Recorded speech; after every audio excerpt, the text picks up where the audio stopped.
সুপ্রিয় শিক্ষার্থী বন্ধুরা, বিশ্বাস টিউটোরিয়াল ইউটিউব চ্যানেলে আমি তোমাদের স্বাগত জানাচ্ছি। আজকের ক্লাসে আমি আলোচনা করব নাট্য সাহিত্যে মাইকেল মধুসূদন দত্তের অবদান সংক্রান্ত বেশ কিছু তথ্য সমন্বিত এমসিকিউ প্রশ্ন এবং উত্তর, যা তোমাদের এসএলএসটি কিংবা মাদ্রাসা সার্ভিস কমিশন পরীক্ষায় অত্যন্ত গুরুত্বপূর্ণ। তাই চলো দেরি না করে দেখে নেওয়া যাক আজকের গুরুত্বপূর্ণ ক্লাসটি। এর আগে যে সমস্ত ভিডিওগুলি আমি আপলোড করেছি সেগুলি দেখার জন্য অবশ্যই আমার চ্যানেলকে সাবস্ক্রাইব করে পাশে থাকা বেল বাটনটি দাবিয়ে অল করে নাও এবং প্লেলিস্টে চলে যাও, সমস্ত ভিডিওগুলো দেখতে পাবে।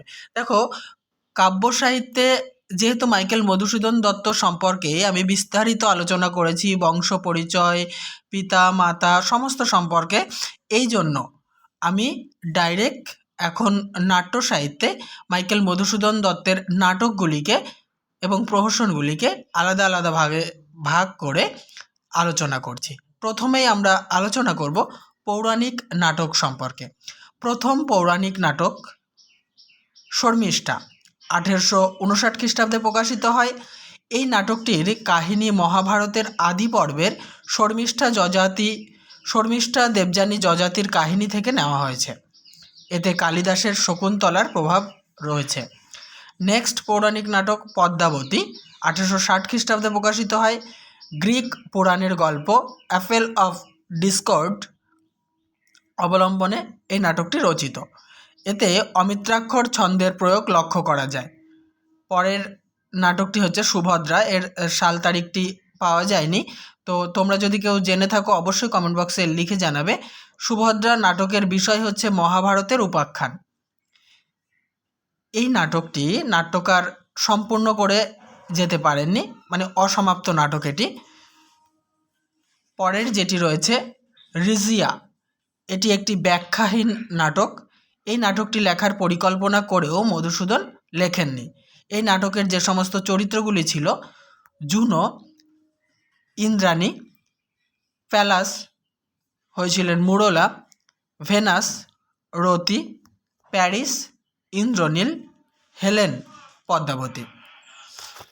পরের ঐতিহাসিক নাটকগুলি দেখো। ঐতিহাসিক নাটক হচ্ছে কৃষ্ণকুমারী 1861 খ্রিস্টাব্দে প্রকাশিত হয়। এটি মধুসূদন দত্তের শ্রেষ্ঠ নাটক এবং বাংলা সাহিত্যের প্রথম সার্থক ট্র্যাজেডি নাটক এটি। কর্নেল টডের annals and antiquities of Rajasthan প্রথম খণ্ড 1829 খ্রিস্টাব্দে প্রকাশিত হয়। দ্বিতীয় খণ্ড 1832 খ্রিস্টাব্দে প্রকাশিত হয়। এই টডের annals and antiquities of Rajasthan অবলম্বনে এই কৃষ্ণকুমারী নাটকটি রচিত হয়েছিল। এই নাটকে মূলত রাজস্থানের ঐতিহাসিক ও কিংবদন্তিমূলক যে রাজপুতরা ছিলেন তাদের শৌর্য বীর্য অর্থাৎ তাদের প্রতাপ এবং তাদের ক্ষমতা সম্পর্কে বর্ণিত হয়েছে কাহিনী। এবারে জানবো আমরা প্রহসন সম্পর্কে। প্রহসন একেই কি বলে সভ্যতা 1860 খ্রিস্টাব্দে প্রকাশিত হয়। বুড়ো শালিকের ঘাড়েরও 1860 খ্রিস্টাব্দে প্রকাশিত হয়। এর প্রথমে নাম ছিল হচ্ছে ভগ্ন শিব মন্দির।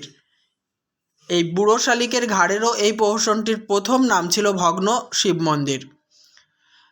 পাইকপাড়ার বিদ্যোৎসাহী জমিদার সিংহ ভ্রাতাদের অনুরোধে মধুসূদন এই দুটো প্রহসন রচনা করেন। একে কি বলে সভ্যতা আর বুড়ো শালিকের ঘাড়েরও। এবারে জানবো রূপক নাটক মায়াকানন 1873-74। এটা সফলতা পায়নি। আধুনিক বাংলা নাটকের সূচনা হয় শর্মিষ্ঠা নাটকের মধ্যে দিয়ে 1859 খ্রিস্টাব্দে প্রকাশিত। প্রথম পাশ্চাত্য রীতি অনুযায়ী রচিত এই শর্মিষ্ঠা নাটকটি।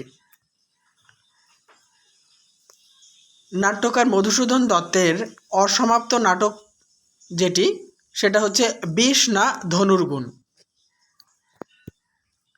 তারপরে দেখো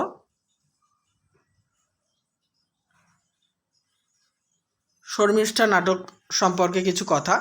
মধুসূদন যে পাইকপাড়ায় জমিদার সিংহদের বেলগাছিয়া রঙ্গমঞ্চে রামনারায়ণ তর্করত্ন অনুদিত রত্নাবলী প্রকাশিত হয়েছিল 1858 খ্রিস্টাব্দে। এই রত্নাবলী নাটকের অভিনয় দেখে তিনি হতাশ হয়ে পড়েছিলেন এবং পরে অদম্য উৎসাহ ও অসাধারণ শিল্পবোধের স্বাভাবিক অধিকারের ফলে মধুসূদন অল্প সময়ে শর্মিষ্ঠা নাটক রচনা করেন। তাহলে কি রত্নাবলী নাটকের অভিনয় দেখে তার ভালো লাগেনি এবং তিনি হতাশ হয়ে পড়েন। তারই ফলশ্রুতি হিসাবে শর্মিষ্ঠা নাটক তিনি রচনা করেছিলেন। বাংলা সাহিত্যের প্রথম প্রহসন রচয়িতা ছিলেন মধুসূদন দত্ত। তাহলে বন্ধুরা, এই আলোচনার সাথে সাথে আমি নাট্যকার মধুসূদন দত্ত সম্পর্কে আলোচনা সমাপ্ত করলাম।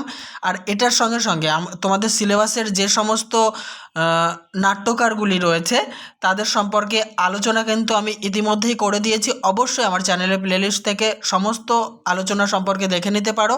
আর তোমাদের সিলেবাস অনুযায়ী সমস্ত ভিডিও দেখার জন্য আমার চ্যানেলটিকে কিন্তু সাবস্ক্রাইব করার পাশাপাশি বন্ধুদের মাঝে অবশ্যই শেয়ার করতে ভুলো না।